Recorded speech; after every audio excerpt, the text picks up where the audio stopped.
Bien, nos encontramos en el centro de lo que es la hacienda La Boquilla, en el centro de la hacienda.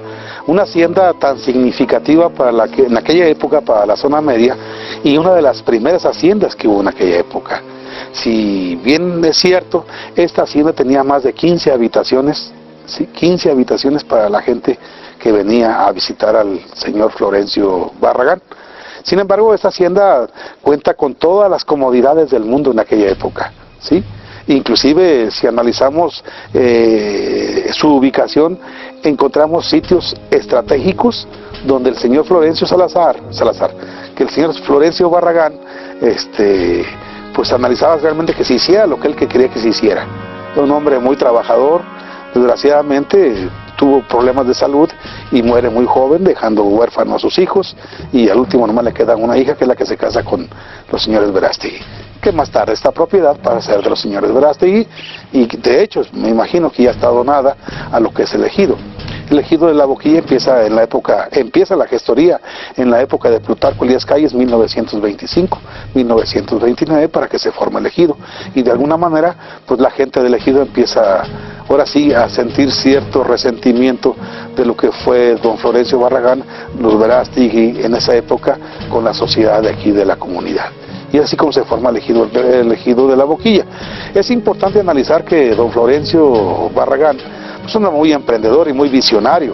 De hecho, encontramos que aquí en la hacienda todas las habitaciones estaban perfectamente iluminadas por la luz natural, tenía sus ventanales grandes, la casa estaba decorada estilo español, con algunas becas y sobre todo los colores que aluciaban en aquella época la corona española, como es el azul, lo que es el rosa, el amarillo, que ya no es amarillo, ya se deterioró muchísimo, pero bueno, en aquella época eran los colores y si analizamos todas las haciendas que encontramos en la zona media, que eran de españoles, son semejantes los colores.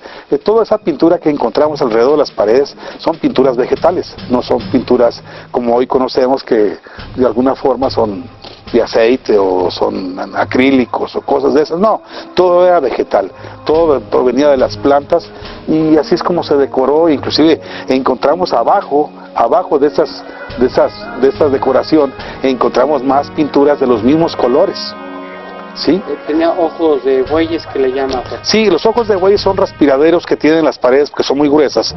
Algunas llegan a medir hasta un metro de anchura. Entonces, para que tenga respiradera, bueno, son los ojos de buey, que en aquella época era muy común encontrarse en las construcciones antiguas.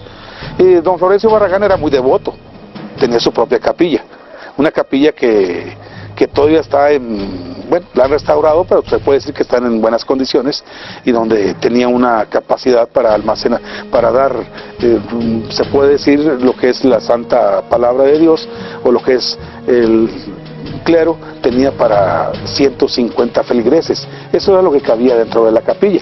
Con el piso en aquella época era un piso de cantera, eran puros tajitos o puros block, como hoy conocemos, de pura cantera. Las puertas eran de mezquite, un mezquite muy fuerte, que tenían un gruesor de 20 centímetros las puertas. Y la capilla era algo muy importante porque tenía el acceso directamente, lo que hoy conocemos, la parte de abajo, a un lado de donde está el túnel. Inclusive hay especulaciones que este túnel llega hasta la iglesia de Santa Catarina, y se encuentra exactamente abajo de la capilla. Ese túnel, en la época de la revolución, fue en la época de la independencia, en la época de los cristeros, la gente se escondía ahí y con todas sus propiedades, lo que tenían, que era un lugar muy seguro para ellos. Pero se dice que de este túnel que se encuentra aquí en La Boquilla va a dar hasta la iglesia de Santa Catarina. Tenía su púlpito la iglesia. Sí, el púlpito que tenía era un púlpito muy parecido al del Jabalí. No sé si alguna vez encontramos, o vamos al Jabalí, vamos a encontrar un púlpito de madera, que era de mezquite. Ahorita ya lo hicieron de concreto aquí, pero bueno, es una simulación de lo que fue el mezquite en su época, donde el padre daba el sermón arriba de lo que es el púlpito, ¿sí? Retomando el casco de la hacienda, también había sótanos. Sí, todas las haciendas, por lo general, todas las haciendas tenían su sótano, y esta no es la excepción. Esta fue una de las primeras. Esta fue una de las primeras que se hicieron, que se construyeron en la zona media.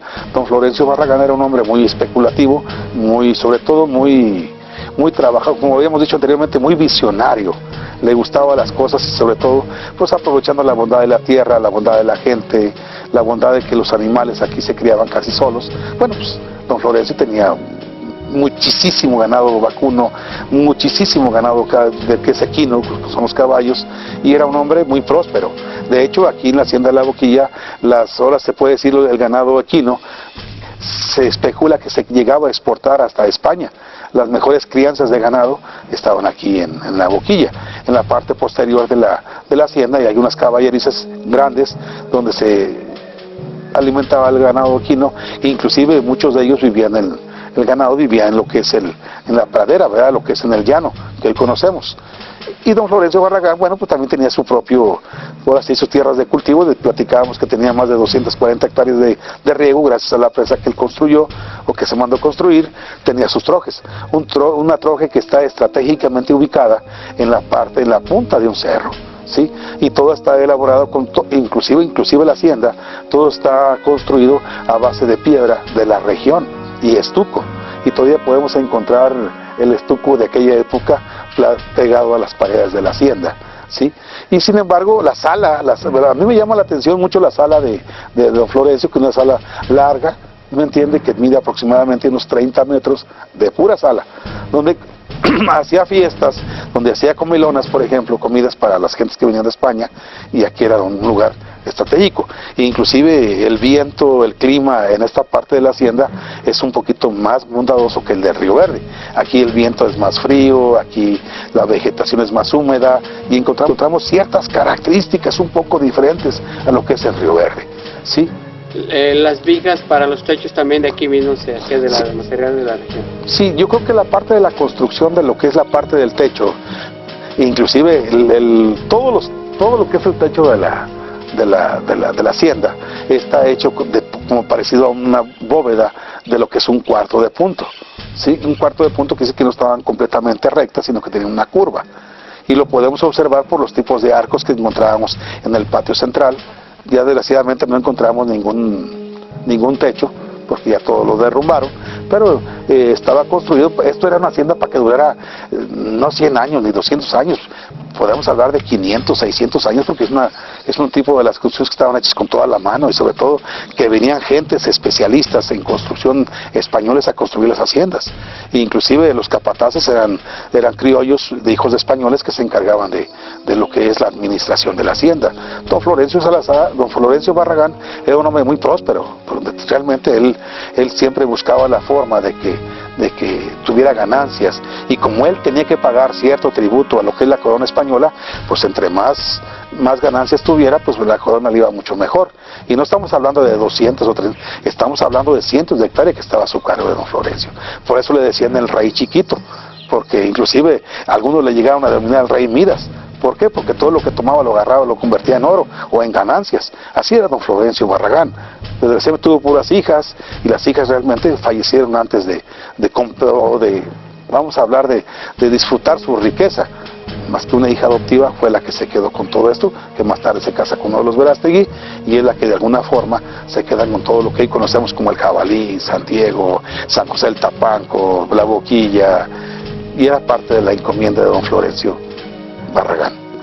Yo creo que, pues mira, imagínate, vamos a compartir 25 habitaciones, lo que son las salas, que digo que me dan muchísimas en habitaciones y todo. Yo creo que sería un lugar muy importante del turismo en Río Verde, en la zona media. Y también pues, tenemos la presa por un lado, tenemos una vista panorámica, por ejemplo.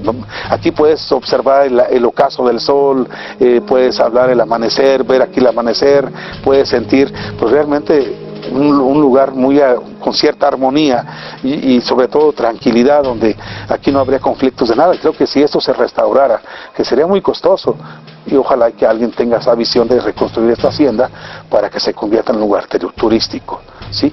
Algo importante que tenemos que comentar, que gran parte de las riquezas de la hacienda de La Boquilla se fue para España, ¿eh? No todo se quedó aquí en la zona media, todo se mandaba para España. Inclusive este señor, cuando fallece, parte de su fortuna se queda el gobierno español con su fortuna, porque no había ni a quien reclamar o a quien otorgársela. Y la hija que se quedó aquí no tenía conocimientos de la tanta riqueza que tenía don Florencio Barragán, que es descendiente, muy cierto, de los Barraganes de Ciudad del Maíz y toda aquella región. Él aquí en la zona media vino a ser lo que es en sí su capital, lo que es en sí lo que es su patrimonio. No lo alcanzó a disfrutar como debería de ser, pero bueno, él dio la pauta para que existiera el progreso en la zona media, ya que aquí, al menos aquí en La Boquilla, es muy diferente a lo que tenemos en el Caballí, donde había un molino de caña, uno de los primeros molinos de caña donde se hacía el endulzante. Aquí no encontramos nada de eso. Aquí era exactamente nada más para lo que es el ganado vacuno, caprino, equino, y era una parte muy importante para él, y sobre todo que redituaba ciertas ganancias, porque en otros lados no había. Dentro de las trojes que encontramos aquí arriba en el cerro, todavía se encuentran las paredes, el techo era perecedero, era de palma, las viguetas eran todavía de cedro o de pino, y encontramos que esa troja era muy importante, porque todo el año tenía granos, todo el año tenía cosechas, algo muy importante que la gente y sobre todo esas cosechas que se hacía aquí, como les decía al principio, aquí no era de tanto de cañas y cosas por el estilo, pero sí sembraba maíz, frijol, calabaza, por ejemplo, ¿verdad? Chile en aquella época también era mejor, no el chile que hoy conocemos, pero otro tipo de chile, y era lo que de alguna manera almacenaba en esa troje. Esa troje fue fundamental para que subsistiera todo lo que es La Boquilla en su tiempo.